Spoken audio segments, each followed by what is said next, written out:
ETF index mutual funds నేర్చుకుని stock మార్కెట్లో రాణించాలనుకుంటున్నారా? వెంటనే ఈ నెంబర్కి కాల్ చేయండి.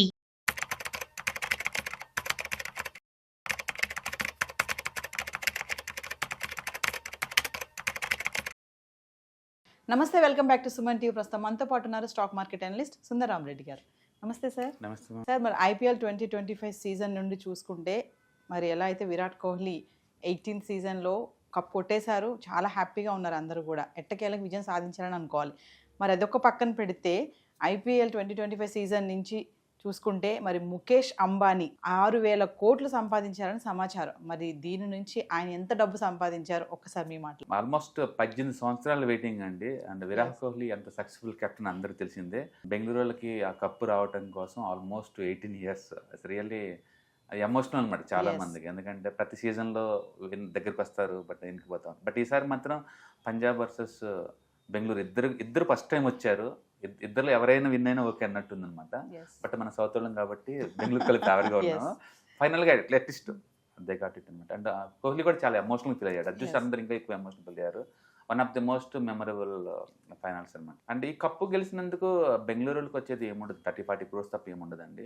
ఏ మ్యాచ్ అయినా సరే మ్యాచ్ ప్లేయర్స్ కన్నా కూడా బ్యాక్గ్రౌండ్లో ఆడిచ్చే వాళ్ళు ఎక్కువ సంపాదిస్తూ ఉంటారు. ఒక సినిమాకి నిర్మాతలు ఎలాగనో అట్లా అనమాట. ఇక్కడ కూడా ముఖేష్ అంబానీ వాళ్ళు రైట్స్ తీసుకుంది, టెలికాస్టింగ్ రైట్స్ మొత్తం కూడా అనమాట. జియో హాట్స్టార్ వాళ్ళు అనమాట. వాళ్ళ వ్యూవర్స్ ఆల్మోస్ట్ 60 కోట్లు రీచ్ అయ్యారు దాంట్లో. అండ్ స్లాట్ కూడా ఒక్కొక్క అడ్వర్టైజ్మెంట్కి 20 నుంచి 30 లక్షలు తీసుకున్నారు ఫర్ 10 seconds యాడ్స్కి. అవును, చాలా ఎక్కువ ఛార్జ్ చేశారు. లాస్ట్ ఇయర్తో పోల్చుకుంటే 30% పెంచారు రైట్స్. సో ఒకటి బ్రాడ్కాస్టింగ్ రైట్స్ మీద వస్తాయండి వాళ్ళకి అమౌంట్ అంతా కూడా. అండ్ రెండోది ఈ కమర్షియల్ స్పాన్సర్షిప్స్ ఉంటాయి భారీగా, వాటి మీద నుంచి అమౌంట్ వస్తుంది వీళ్ళకి. అండ్ నెక్స్ట్ స్టేడియంలో ఆన్ బోర్డ్స్ అవి అడ్వర్టైజ్మెంట్స్ ఉంటాయి కదా, బోర్డ్స్ అవి, వాటి నుంచి వస్తుంది. Plus mobile and other platforms advertisement మీద అక్కడి నుంచి అమౌంట్ వస్తుంది. అండ్ టీమ్ స్పాన్సర్షిప్ వాటి మీద నుంచి అమౌంట్ వస్తుంది. And digital and media advertisement, వీటన్నిటి ద్వారా వచ్చిన మొత్తం రెవెన్యూ చూసుకుంటే కనుక జనరల్ ఎస్టిమేషన్ ఏంటంటే 5,000 నుంచి 7,000 crores మధ్య వచ్చి ఉంటుంది ముఖేష్ అంబానీకి అని చెప్పేసి అంటున్నాను. అంటే సార్, ఇప్పుడు ఆర్సీబీ విన్ అవడం పక్కన పెడితే అంబానీకి వచ్చినటువంటి మనీ విషయంలో కూడా చాలా అదొక విషయం అయిపోయింది. అంటే అదొక చర్చనీయాంశంగా కూడా మారింది అనుకోవచ్చు. అంటే 6 కోట్ల నుంచి 7 కోట్ల వరకు వచ్చిందని చెప్తున్నారు కదా ఇన్ఫర్మేషన్. బేసికల్గా ఏంటంటే ప్లేయర్స్కి ఫ్రీ డిఫైన్ అమౌంట్ ఏదైతే ఉందో అదే వస్తుంది. సో విన్నర్ కాబట్టి వీళ్ళకి 40 crores వచ్చి ఉండొచ్చు. సెకండ్ విన్నర్ కాబట్టి ప్రీతి జంతా టీంకి ఒక 17 కోట్లు 20 కోట్లు ఇస్తారు అంతే. వాళ్ళకి ప్రైజ్ మీద అంతే కదా. బట్ ఒరిజినల్గా ఈ గేమ్స్ మొత్తాన్ని టెలికాస్ట్ చేసింది జియో హాట్స్టార్ వాళ్ళు లాస్ట్ 5 years కోసం రైట్స్ తీసుకుంది, భారీ మొత్తం పేజెస్ తీసుకున్నారండి. ఇండియా అంటే క్రికెట్ అంటే పడిచేస్తారు, ఆ విషయం అందరికి తెలిసిందే. అందుకని వాళ్ళకి 45 daysలో టెలికాస్టింగ్, స్టేడియం ఇన్సైడ్ వాటికి, ప్లస్ మొబైల్ డిజిటల్ ప్లాట్ఫామ్స్కి అండ్ హాట్స్టార్ వ్యూవర్షిప్ పెంచడానికి, ఇటన్నిటికీ బిజినెస్ వైజ్ చాలా యూజ్ అయింది అనమాట వాళ్ళకి. స్పోర్ట్స్ వరల్డ్ వైడ్గా one of the most profitable business అండి. వరల్డ్ వైడ్గా చెప్పుకోవడానికి అది నాన్ ప్రాఫిట్ ఆర్గనైజేషన్ అంటారు, కానీ one of the most money making mission అనమాట అది. పర్టికులర్గా ఇండియాలో క్రికెట్ అనేది హ్యూజ్ మనీ అనమాట. అందుకే మీరు ప్రతి స్టేట్లో చూడండి, ఆ క్రికెట్ అసోసియేషన్ ప్రెసిడెంట్ పోటీకి అందరూ పొలిటీషియన్లో పోటీ పడతారు. చిన్న వాళ్ళు కాదండి, సీఎం స్థాయిలో పోటీ పడుతుంటారు. దానికి ఉన్న క్రేజీ అలాంటి క్రేజీ అనమాట. సో ఇండియాలో cricket is equal to money అండి. ఒక్కసారి బ్యాట్ పట్టుకున్నామంటే, నేషనల్ టీమ్ సెలెక్ట్ అయ్యామంటే స్పాన్సర్స్ పరిగెత్తుకుంటూ వస్తారు. యాడికి 2 కోట్లు 5 కోట్లు 10 కోట్లు ఇచ్చి మరీ తీసుకుంటూ ఉంటారు. అందుకని క్రికెట్కు ఉన్న హవా వేరు. సో వీటిని మేజర్ స్పాన్సర్స్ జియో హాట్స్టార్ కాబట్టి న్యాచురల్గా వాళ్ళకి ఎక్కువ అమౌంట్ వస్తుంది అన్నమాట. నిన్న జరిగిన మ్యాచ్ వ్యూవర్షిప్ అయితే 60 కోట్ల వరకు ఉంది కదా. అంటే దాని ఇంపాక్ట్ కూడా ఈ అంబానీ వాళ్ళ ప్రాఫిట్ దానికి కూడా ఉంటుందా కంపారిజన్? డెఫినెట్గా, ఎందుకంటే ఎక్కువ వ్యూవర్షిప్ మీన్స్ ఎక్కువ టీఆర్పీ రేటింగ్. టీఆర్పీ రేటింగ్ ఎక్కువ మీన్స్ ఎక్కువ యాడ్ ప్రైస్ అనమాట. అందుకని మిగతా మ్యాచెస్లో ఆడినట్టు ఇచ్చిన ప్రైస్కి దీనికి ఎవరండి ఎక్కువ అమౌంట్ పే చేస్తారు ఈ టైంలో 10 seconds యాడ్స్ కూడా. అండ్ ఇది రిపీట్ అవుతూ ఉంటుంది నెంబర్ ఆఫ్ టైమ్స్. ఇంకా రేపు రీటెలికాస్ట్ చేస్తూ ఉంటారు కదా, అట్లా ఇంకా చాలా ఎక్కువ వస్తుంది. బేసికల్గా ఇండియాలో క్రికెట్ మోజ్ ఎక్కువ కాబట్టి స్పాన్సర్షిప్ కాస్ట్ ఎక్కువ ఉంటుంది వీటిలో. సో టెలికాస్టింగ్ రైట్స్ అన్ని జియో దగ్గర పర్మనెంట్గా ఉండిపోతాయి కాబట్టి వాళ్ళకి ఇది బెనిఫిట్ అనమాట. చాలా పెద్ద బిజినెస్ ఇది బేసికల్గా. సో ఓవరాల్గా అంటే ఈ ఆర్సీబీ మ్యాచ్ విన్ అవడంతో ముఖేష్ అంబానీ యొక్క ఏమంటారు ప్రాఫిట్ కానీ ఇదంతా ఎంత పెరిగింది అనుకోవచ్చు no total Mukesh Ambani RCB win అయినా పంజాబ్ ఇండియన్స్ సంబంధం లేదండి. లేదు ఐపీఎల్ 5,000 కోట్లు అయితే మాత్రం ముఖేష్ వాటాలో చేరిపోతాయి అండి. ఎస్ ఎందుకంటే ఎండ్ ఆఫ్ ది క్రికెట్ గెలిచింది అక్కడ. ఏ కంపెనీ గెలిచిన సంబంధం లేదు, ఎండ్ ఆఫ్ ది క్రికెట్ గెలిచింది అంతే. అంటే వాళ్ళు చాలా సైలెంట్ గా చాలా హెవీగా ఇన్వెస్ట్ చేసుకుంటూ పోతున్నారు స్పోర్ట్స్ లో.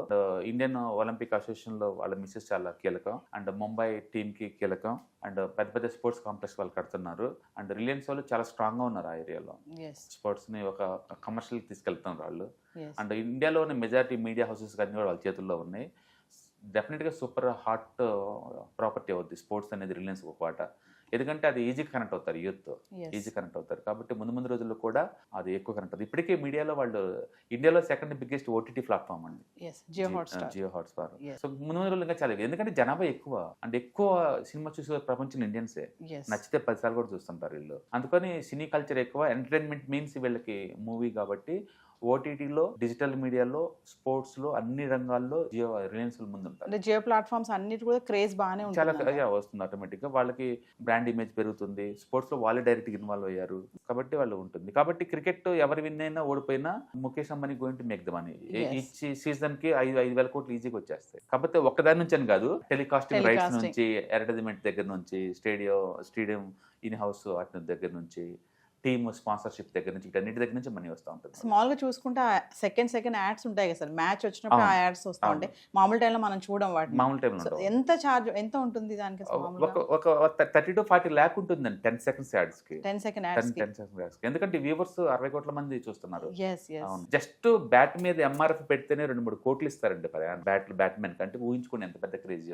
ఎందుకంటే అంత వ్యూవర్స్ కి ఆ బ్రాండింగ్ తెలుసుకోవడం అనేది, ఒకేసారి తెలియజేయడం అనేది వాళ్ళకి చాలా ఇంపార్టెంట్ అనమాట. అందుకని కొత్త కంపెనీస్ కూడా వచ్చేసి దాన్ని స్పాన్సర్ చేస్తా ఉంటారు. Like even stock broking companies లాంటి వాళ్ళే వాళ్ళు స్పాన్సర్ చేస్తారు ఐపీఎల్ ని. అంత మీనింగ్ ఏంటంటే స్పీడ్ గా ఆడియన్స్ ని అట్రాక్ట్ చేయాలంటే చేయడానికి షార్ట్ కట్ రూట్ క్రికెట్ ఇండియాలో. దానికోసం ఎంతని పే చేస్తారు. అందుకని మిగతా వాటితో పోల్చుకుంటే క్రికెట్ కున్న క్రేజే వేరు, అండ్ ప్రైమరీ స్లాట్ కి వచ్చే అమౌంట్ కూడా చాలా ఎక్కువ ఉంటుంది. అందుకని వాళ్ళు 1 second యాడ్ దగ్గర నుంచి 1 second, 5 second, 10 second యాడ్స్ చాలా ఎక్కువ కోట్లో ఛార్జ్ చేస్తుంటారు. అది మేజర్ ఇన్కమ్ యాక్చువల్గా, add income. Thank you sir. Hi, stock మార్కెట్లో వాలటిలిటీకి దూరంగా ఉంటున్నారా? పోర్ట్ఫోలియోస్ అన్ని కూడా రెడ్లో ఉండి బ్లీడ్ అవుతున్నాయా? అంటే స్టాక్ మార్కెట్లో ఉండి సస్టైనబిలిటీ ఉన్న బిజినెస్ మోడల్ లాగా, లేదా స్టాక్ మార్కెట్ లాంగ్ టర్మ్లో మంచి వెల్త్ క్రియేట్ చేసుకునేలాగా ప్లానింగ్స్ ఏమైనా ఉన్నాయా? అయితే అలాంటి వాళ్ళ కోసం ఈ ప్రోగ్రామ్ అండి. ETFs, index funds and mutual funds. మా స్టాక్ మార్కెట్లో ఉండి కూడా సెక్యూర్ వేలో మనీ మేక్ చేసుకునే పద్ధతి ఏదైనా ఉందంటే రిటైలర్స్ కి ఈ మూడే అనమాట. దీంట్లో కాంప్రహెన్సివ్ గా మీకు ట్రైనింగ్ అండ్ గైడెన్స్ దొరుకుతుంది. అండ్ వీకెండ్స్ లో జరిగే ఈ ప్రోగ్రామ్ లో అటెండ్ అవడం ద్వారా ETFs, index funds and mutual funds లో మీ నాలెడ్జ్ పెంచుకోండి. మీ పోర్ట్ఫోలియో మీరే మెయింటైన్ చేయడం ద్వారా ఇయర్లీ యావరేజ్ మీద 20 to 30% మనీ మేక్ చేసుకోండి. All the best. Thank you.